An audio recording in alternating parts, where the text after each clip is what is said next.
Since 2015, I've been approached by many women with questions regarding mammograms. My story encouraged these women to obtain a mammogram, which resulted in earlier diagnosis. Here is my story.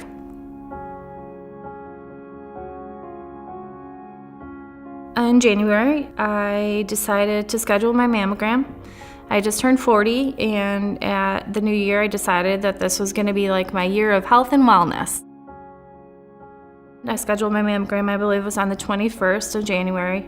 When I was checking in, they asked me if I wanted the 3D mammogram, which was new to Bronson. I said, you know what, I just turned 40, happy birthday to me. Let's get the mammogram with the bells and whistles.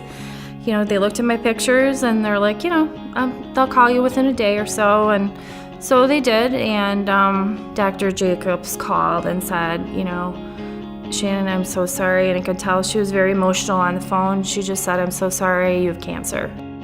I just remember sitting in my basement and crying because I purposely took the call downstairs away from the kids in case the news was bad.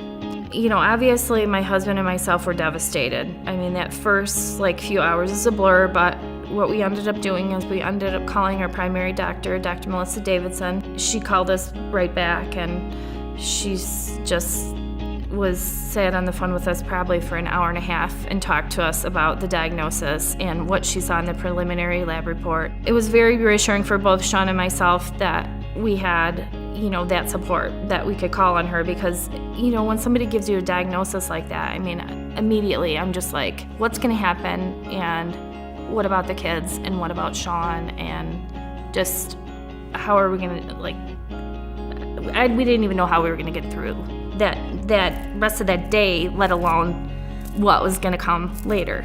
I just wanted to know what was gonna happen. I wanted to plan. The staff, the medical assistants, the people that check you in, everyone was wonderful, and it just made me feel so much better. I mean, yes, I was scared and uncertain about what was gonna happen, but I knew that I was in the best hands.